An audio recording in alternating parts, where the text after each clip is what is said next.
be wrong. You could just do something stupid, an outlier, and it'll be wrong. You need to try and find a way to better consensus and be right.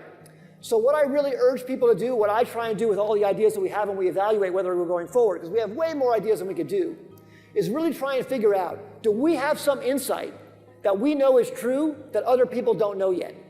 And you really have to dig deep to figure out if you have that. But that is one of the biggest ingredients of having a successful idea.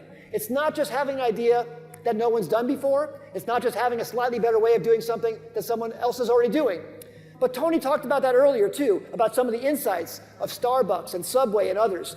The insight that they had that people didn't think was true, but they knew would be true, and they carried it forward. So I think that's a really important way to evaluate the idea that you're doing and the new ideas that you come up with. The second thing, timing. I never really realized how important timing was. I always thought, just come up with an idea and blitz and just go as fast as you can and do it. But in fact, timing matters a great, great deal, and here's why. There are things that are outside of your control. We'll take the example that I gave of Aptera, our company that failed because the timing was bad for getting a DOE loan. But that was something we couldn't control. Now that was also something maybe we couldn't predict. So things like that are going to happen. Unpredictable things for sure will happen. But there are many predictable things that you can see happening that you can avoid by looking at timing closely. But here's why timing is so hard.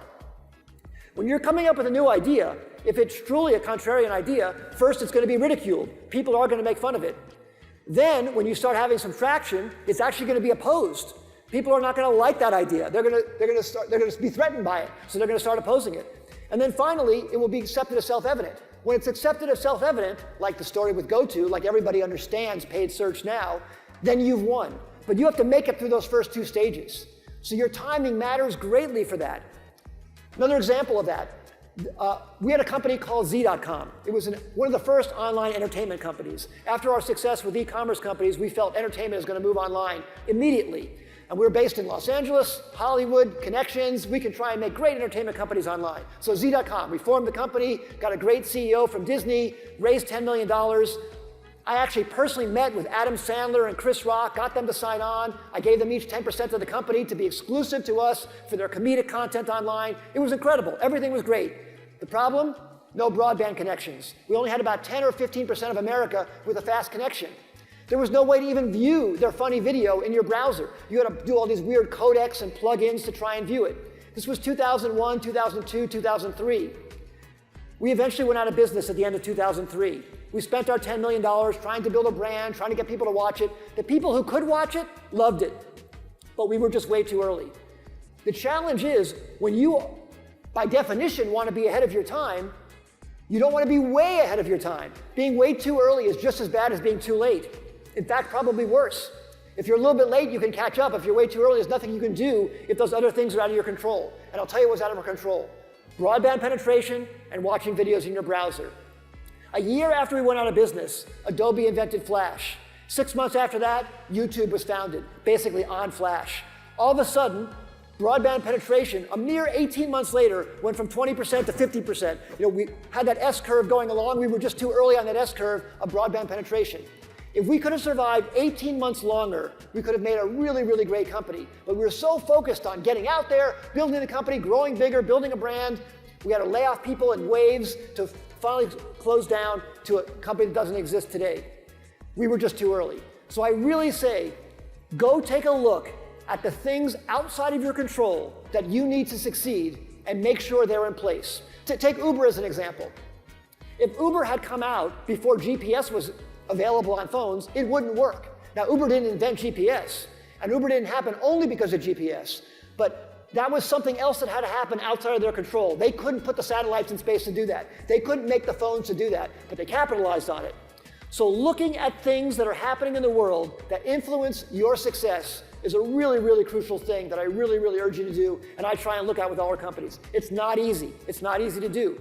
And like I said, it's better to be to last long enough till the timing is right. And what that means is conserve your cash. Try and survive longer. If you see the timing is coming, if the curve is moving and you're just too early, just make it long enough till it gets there. Number 3, don't be dilution sensitive. Okay, so I told you, we put in the first $250,000 in the companies, and then we help the CEOs raise additional capital. Well, just like me, just like all our CEOs, we always want to get the most amount of money for the highest valuation, lowest dilution. but it's not worthwhile to over-optimize that. Getting high equity participation for your employees and your investors is a very good thing. You want everybody aligned. You want to choose the best investor, not the one who gives you the highest price. I really, really can't say this strongly enough. Even still, after doing this 150 times, my urge is to still go for a higher valuation. But I force myself to go for the best investor and best partner and not go for the absolute highest valuation. And then more importantly, motivate your staff by sharing equity and upside. It's amazing how powerful that is. It's amazing how good that will make you feel, but forget about that. It's amazing how better that will optimize your results. To have other people share in the upside, that everybody is in it together. It really, really works. It's something I've learned it took a long time till I realized that. I wish someone had told that to me 40 years ago. Thanks for tuning in to the Masters of Business season of the Tony Robbins podcast. We hope you enjoyed part 1 of this episode with entrepreneur Bill Gross, where he shared 3 of the lessons he's learned over several decades, founding, growing, and selling companies worth more than $1 billion each. What you just heard was recorded just last month at Business Mastery, where Bill went on to share 7 more lessons with the audience, lessons that have shaped him into the legendary business owner he is today. To learn more about Tony Robbins Business Mastery and how an experience like this can help you transform your own business and career, go to www.tonyrobbins.com/businessmastery. Now, if you're not already subscribed to the podcast, now is the time to do so. Because next up, we have part 2 of the episode, where you'll hear Tony ask Bill questions about his top strategies for success as a business owner, including how to raise capital, the best ways to incentivize employees for performance, and his vision for the future. If you're a business owner or an investor looking for future trends, you'll want to hear what he has to say. The Tony Robbins podcast is a collection of interviews and stories and is produced by the Tony Robbins team. Copyright Robbins Research International.